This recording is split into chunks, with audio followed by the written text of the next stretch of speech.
Salut les amis, c'est Yombraker. Allez, aujourd'hui une vidéo un peu spéciale.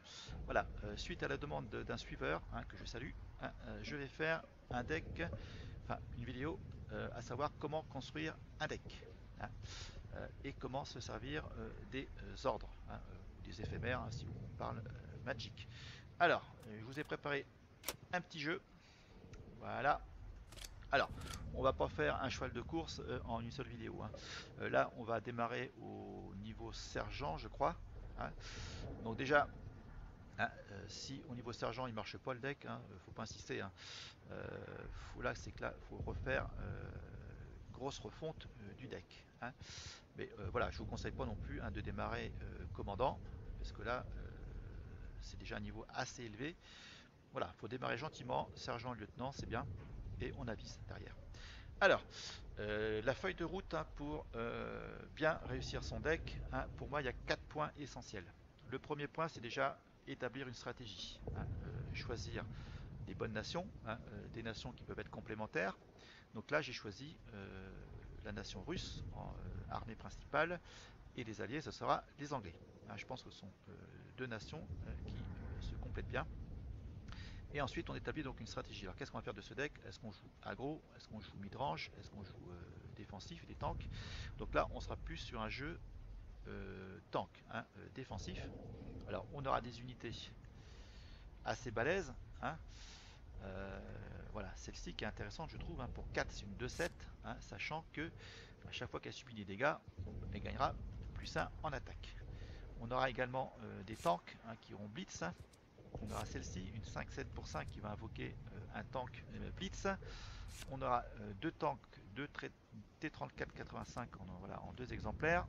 On aura également des gardes grenadiers et un tank qui a garde et blindage 1. Donc voilà pour les grosses créatures. Éventuellement, voilà, ça se marie bien avec cette carte qui a garde, qui va nous donner soutien naval, qui permettra de modifier l'attaque de l'unité ciblée pour la rendre égale à sa défense. Ça veut dire qu'on pourra éventuellement booster celle-ci, elle passera à 7-7. Voilà. C'est pour ça que je trouve que les Anglais et les Soviétiques, ça marche bien ensemble. C'est un deck assez simple à faire. C'est souvent les decks que je propose, c'est pas des decks voilà, où il y a 36 000 cartes élites, où il y a des grosses combos. C'est des decks assez abordables. Donc, premier point, voilà, la stratégie, c'est ça. Donc, on a choisi un jeu défensif avec des créatures. On va défendre, Mais arrive un moment, il faudra attaquer, parce que voilà, le but c'est quand même d'écraser, de terrasser l'adversaire. Donc, il faudra des unités puissantes derrière pour attaquer. Ensuite, le deuxième point, c'est la courbe de mana. Alors, je m'explique. Voilà. Dans tout jeu de cartes qui se respecte, que vous jouiez à Magic, à Hearthstone, à ce que vous voulez, Eternal, il faut respecter une certaine courbe de mana. C'est la courbe d'invocation des cartes. Donc en règle générale, il faut que voilà, ça démarre à 1, là ça monte et ça descend progressivement. Alors il ne faut pas que ça fasse l'inverse, il ne faut pas que voilà, ce soit très bas et ça monte sur la fin. Parce vous allez vous retrouver avec des cartes en coup d'invocation de 5, 6, 7 dans votre main, et vous n'aurez pas le mana pour les jouer. Donc là c'est ballot. A l'inverse, si vous avez que des cartes qui coûtent 1 ou 2 et ça tombe brusquement, voilà, donc c'est un jeu aggro, mais derrière si vous n'avez pas de pioche, arrive un moment, votre main elle sera vide. Alors si vous rencontrez un deck défensif, là vous êtes droit dans le mur. Donc voilà, c'est un équilibre à trouver. Alors ça, l'équilibre, ça va se faire en jouant. hein. C'est là qu'on va voir voilà, si on perd, j'ai pas peut-être suffisamment de cartes qui coûtaient 5-6, voilà, j'ai pas de carte qui permettait de gagner derrière, qui était assez, notamment qui avait un peu de peps. Donc derrière on avise. Donc ça c'est le deuxième point. Le troisième point c'est de la pioche. Dans tout bon jeu de cartes qui se respecte, encore une fois, si vous n'avez pas de pioche, ça va pas marcher. Donc il faut des vecteurs de pioche. Alors là, en l'occurrence, vecteur de pioche, on aura la faucille sanglante en 4 exemplaires, qui fera aussi un point de dégâts à une unité. Ensuite, on aura en pioche, bien sûr, le convoi HX 175 en 3 exemplaires. On aura également le convoi de l'Arctique qui va nous permettre de piocher 2 unités aléatoires de notre deck. On aura les travailleurs, unissez-vous, gagner un emplacement de crédit supplémentaire et piocher 2 cartes. Ça c'est intéressant parce que comme je joue des cartes avec un coût assez important, hein, des grosses unités, hein, ça peut être intéressant. Ensuite, on aura peut-être ce tank, hein, le T3485. Hein, lorsque l'adversaire cible ce tank, on pioche une carte. Donc voilà pour les vecteurs de pioche. Hein, ça, c'est super important. Et le quatrième point, ce sont les dégâts directs. Hein. Dans ce jeu, il faut en avoir. Donc là, j'ai juste un ciel brûlant. Ça, c'est pour les avions. Ça inflige 4 points de dégâts. La faucille, ouais, permet, hein, carte polyvalente, elle permet de faire des dégâts, mais elle permet aussi de piocher. En plus, alors, en dégâts directs, on aura par le peuple qui inflige 3 points de dégâts en 2 exemplaires. On trouvera le marteau en 2 exemplaires, ça c'est contre des grosses unités. Le coup critique, hein, c'est une unité qui est endommagée, on peut la détruire. Et on aura les tapis de bombes, hein, qui vont arriver assez vite, hein, comme c'est un jeu défensif. Voilà, donc ça ce sont les 4 points sont respectés. Hein, donc ben, je pense qu'il n'y a plus qu'à essayer. Alors contre les jeux aggro, hein, voilà, ces petites cartes vont nous aider, hein, faucille sanglante. Les commandos, à chaque fois qu'on va jouer un ordre, on va faire un point de dégâts à une unité, hein, donc voilà, ça va cibler les créatures assez faibles. Ça, en 3 exemplaires, c'est un excellent canon, hein, qui a 0 coût d'opération. On aura également contre des jeux aggro, voilà, ce chasseur qui est assez sympa.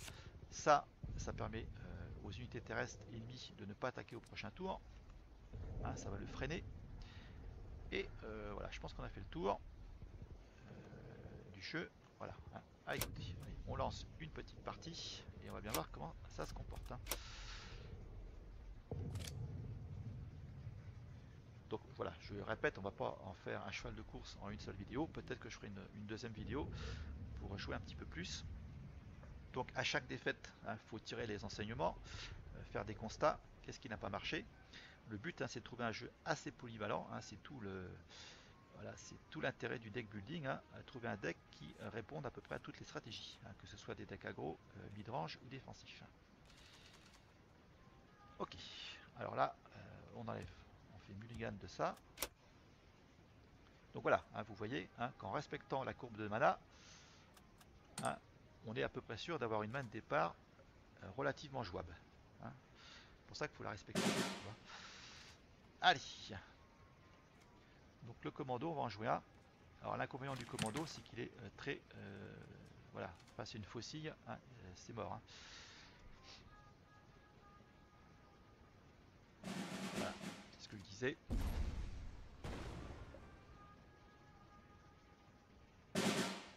C'est dommage. Allez, on va jouer cette carte qui est un garde et elle va nous faire, elle va nous donner soutien naval dans notre main. Fin de tour. Donc je pense qu'on a un jeu miroir en face, hein, un jeu défensif également. Ça aurait été un jeu aggro, il aurait déjà posé des créatures. Hein. Voilà, jeu défensif, pareil que c'est ça. Allez, on vient ici, on va booster cette carte. Voilà, on va faire de plus. Là, on a de quoi piocher. Hein, avec ces 2 cartes, on a de quoi faire des dégâts directs. Et on a des grosses créatures, hein, pour les tours suivants. Voilà, il fait la même chose que moi. Voilà, on a vraiment un jet. C'est intéressant justement ce genre de deck. Hein, qu'est-ce qu'on va faire de beau?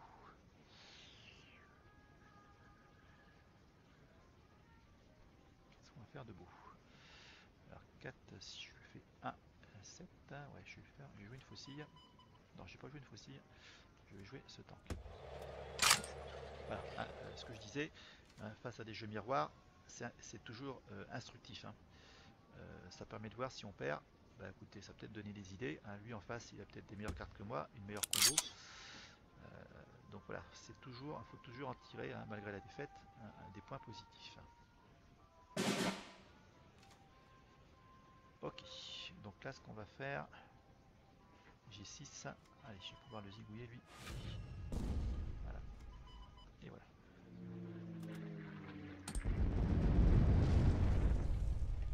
Donc vous avez vu la combo, hein, soutien naval, je crois que ça s'appelle. Voilà. Hein, et on booste une unité qui a beaucoup de défense et son attaque est égale à sa défense.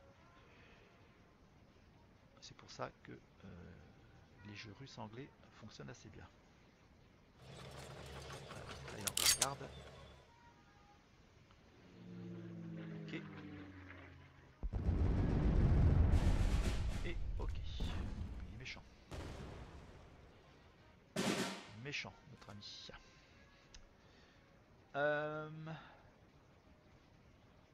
On va préparer le tapis de bombe. Et on va piocher 2 unités. 1, 2, très bien. Et on va jouer alors ceci. Et on va attaquer ici. Voilà. Je ne peux pas jouer le commando parce que s'il a une faucille, je préfère qu'il détruise mon canon que mon commando. Voilà. Il a déjà utilisé 2 faucilles, je pense qu'il en joue 4. Hein, généralement, c'est ce qu'on met de base dans un deck russe. Donc la partie est serrée pour l'instant. Alors est-ce qu'il va attaquer ou est-ce qu'il va poser plus de créatures, hein? Ça, je préférais qu'il pose plus d'unités pour envoyer derrière le tapis de bombe. Voilà, je pense qu'il va jouer des cartes. Voilà. Très bien, donc ça va optimiser.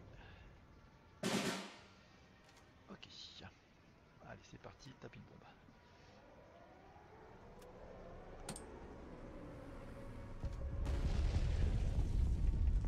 Donc il aime bien qu'il est bien rempli. Donc il respecte aussi sa feuille de route. Hein. Des dégâts directs, de la pioche. Voilà, et là il commence à poser des grosses unités. Allez, on va attaquer, on va jouer. Alors, pardon, on joue ça d'abord et on joue bout, on va pas attaquer. Voilà, ça fait un point de dégâts encore sur son Netquarters.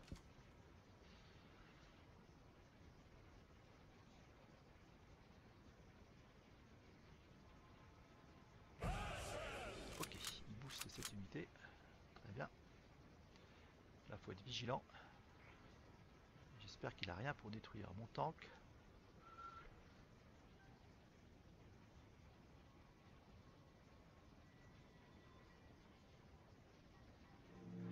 Ok.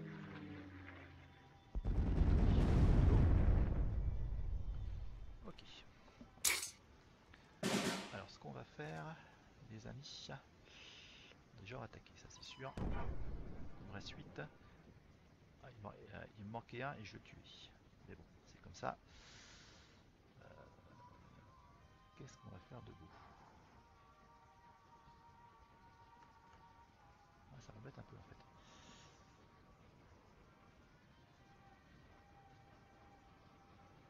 On va piocher. Ça c'est bien. On joue ça. On attaque. Là. Et je vais faire ça. Voilà. Comme ça, au moins, s'il m'attaque, son unité sera détruite.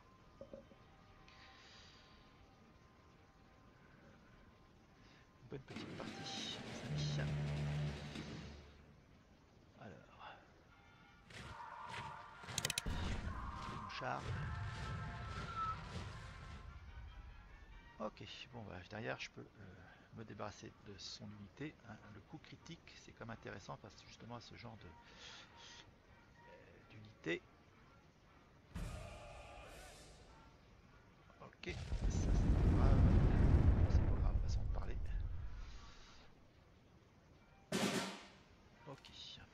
Alors, donc ça, on a dit qu'on s'en débarrassait.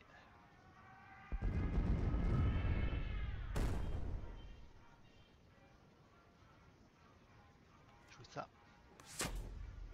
Et voilà, un petit tank qu'on va faire gentiment progresser. Voilà, blindage. Du moins que je regarde, ça me va très bien. Voilà, la partie est gagnée. La partie est gagnée. Allez, ça, on joue ça. On pose un tank. On monte et on attaque. Voilà, bon. Partie très intéressante, justement face à un jeu miroir. Donc là, on peut en tirer. Écoutez, on peut faire une petite conclusion. Moi, ma règle, là, c'est que tant que je gagne, eh ben, je ne change rien. Hein. Alors, on va lancer une deuxième partie. Allez, on reprend les mêmes et on recommence.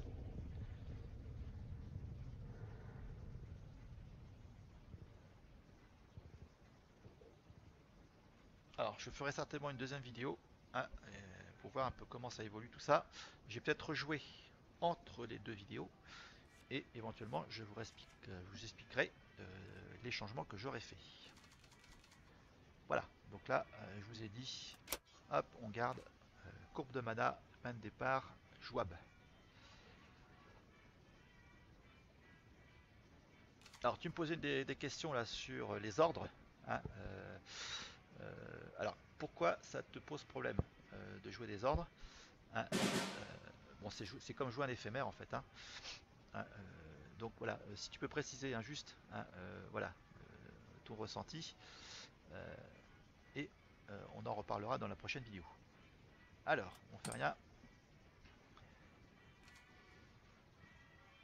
Le tout, voilà, c'est d'avoir justement un bon équilibre, hein, comme tu disais, hein, de trouver l'équilibre entre le mana, la courbe de mana, les sorts, les ordres, hein, dégâts directs, pioche, hein, et un jeu avec suffisamment de peps pour détruire le QG adverse. Hein. C'est ça ce qui est important. Hein. Alors, on va jouer un commando. Alors, un jeu américain, on va voir. J'aurais bien voulu tomber sur un jeu aggro hein, pour voir comment mon deck se comporte. Ok. Ça, c'est un tank assez balèze. Ok, ouais, donc là, il faut mieux s'en débarrasser tout de suite. Hein. Allez, on fait ça et on va infliger un peu de dégâts. Ah, peut-être quoi commencer. Voilà. Donc logiquement, hein, les premiers grades, hein, je vous dis sergent-lieutenant, ça pose pas trop de problèmes. Hein, si on veut vraiment avoir un deck pour aller Field Marshal, là, la mécanique soit bien huilée. Hein.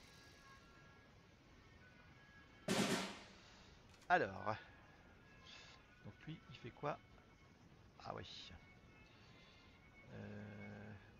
On va faire une faucille. Là, et on va piocher des cartes. Non, on va plutôt jouer ça. Ah, changement de programme.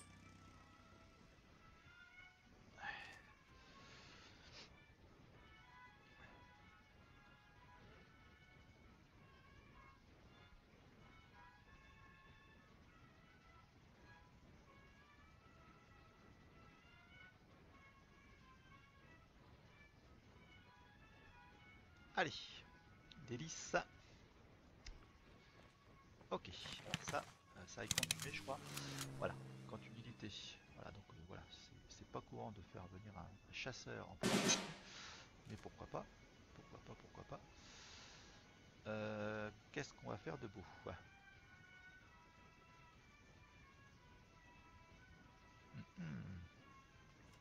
Allez, on va jouer ce tank. On va rien faire de plus.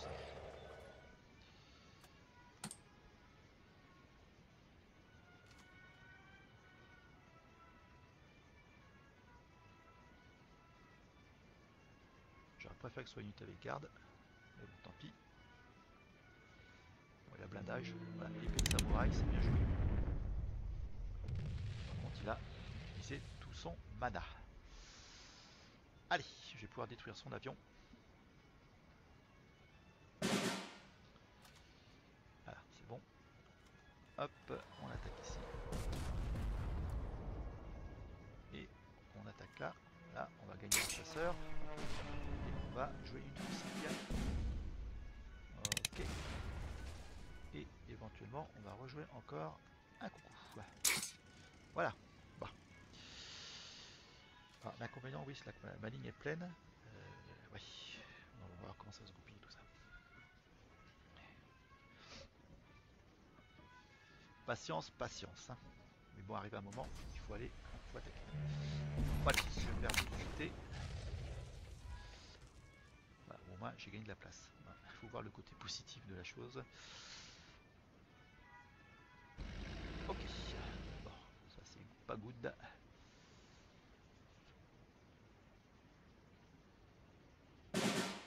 Très bien. Alors, ce qu'on va faire, on va jouer ça. Et on va rejouer le coup. Bon, j'ai perdu un tour. Allez.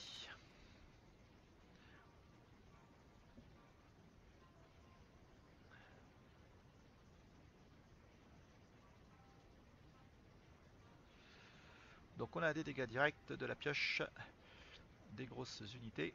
On est bien. On a une bonne main, bien fournie. On a des cartes sur le board. Donc lui aussi, hein, il commence à... Voilà. Ok. Donc là, hein, le marteau. Là, il n'y a pas de souci. Donc ça, on détruit déjà. Allez, un petit coup de marteau sur la caboche. Et là, il va falloir commencer à monter. Hein. Ici. Il pioche des cartes, c'est bien joué.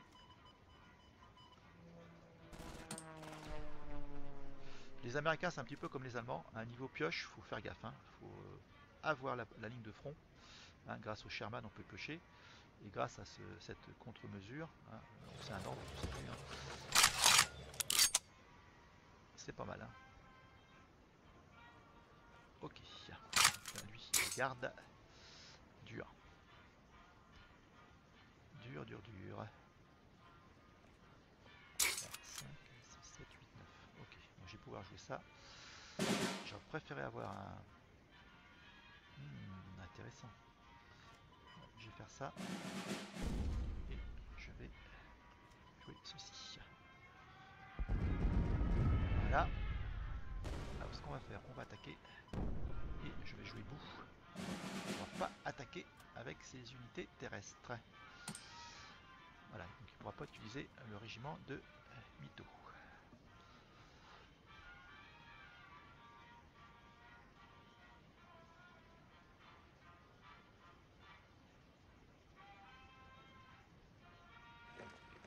Ok, un canon. Bien. Ouf. Ah oui, pas mal. Bon, j'ai gagné un chasseur. Ça c'est bien. Ok. Le bougre.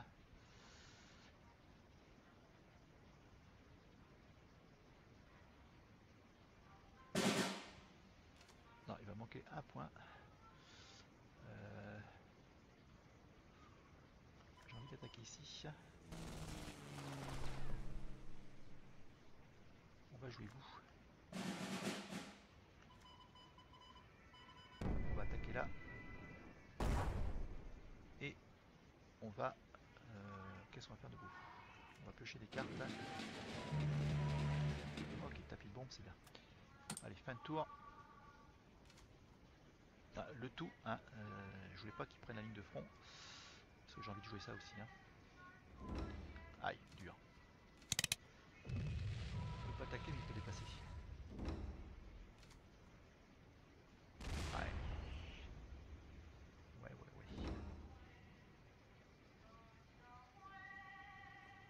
Voilà, il avance.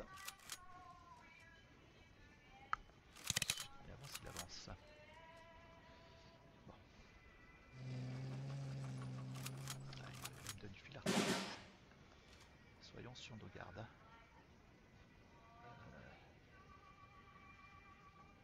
Je vais jouer ça. Je tue ça.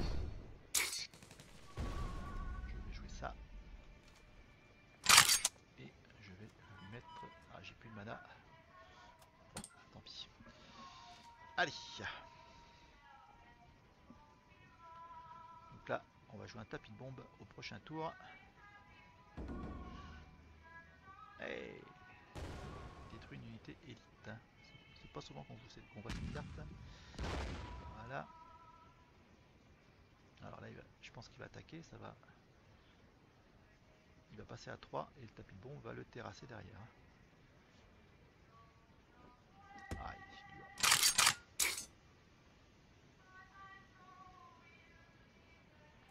Allez, voilà, attaque. Voilà, on passe à 3 points de vie derrière. Tout ça. Alors ce qu'on va faire, on va optimiser quand même. On va jouer ça. On joue ça. Voilà. Et on va piocher encore une carte. Et on va rajouter encore un dégât. Voilà. Ah, derrière, un autre tapis de bombe et on n'en parle plus.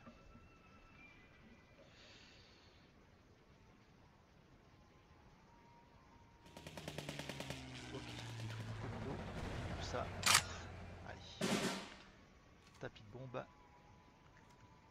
il n'y a plus de cartes. Ah. Et on va jouer un tank. Ici. Ça sent la victoire. Derrière, j'ai des dégâts directs. Je peux piocher des cartes. Voilà. Allez. On avance. On attaque. On joue ça. On va piocher des unités. On va en avoir plus. Voilà. Fin de tour. Et voilà. Bon, c'est gagné. À moins de grosses surprises. Des revirements de situation dans ce jeu, on en trouve. Hein. Ma vidéo précédente, j'en ai fait une belle. Allez. Bon, bah écoutez, s'il n'a pas garde, c'est le win. Voilà. Bon, bah écoutez. Bon, 2 victoires. Ah, malheureusement, j'ai rien modifié. Enfin, malheureusement, ou tant mieux. Hein. Donc, on va s'arrêter là pour cette première partie. Hein. Donc, je répète. Voilà, on va passer le lieutenant, ça va être plus intéressant. Donc là on peut voir déjà que en sergent ça tient la route, donc on a déjà une bonne base. La base c'est quoi? La stratégie, hein, choisir les bonnes nations complémentaires. Sur quoi on part? Un jeu aggro, midrange ou défensif, tank. Ensuite, 2, la courbe de mana à respecter. Hein. Alors si on a une courbe de mana qui fait un peu des zigzags comme ça va pas faire. 3, si on n'a pas de pioche, si on n'a pas des vecteurs de pioche, le jeu il va pas être bien huilé. Et arrive un moment, il y a un grain de sable qui va se mettre dans la mécanique et ça va pas marcher. 4, des dégâts directs. Et voilà, hein. Si on perd, on refait on modifie des petites touches. Si on gagne, on touche à rien. Et voilà. Hein. Bon allez, on va poster ça et on se retrouve pour la deuxième partie. Alors aujourd'hui ou demain, suivant mon temps disponible. Portez-vous bien, restez chez vous. Ciao ciao.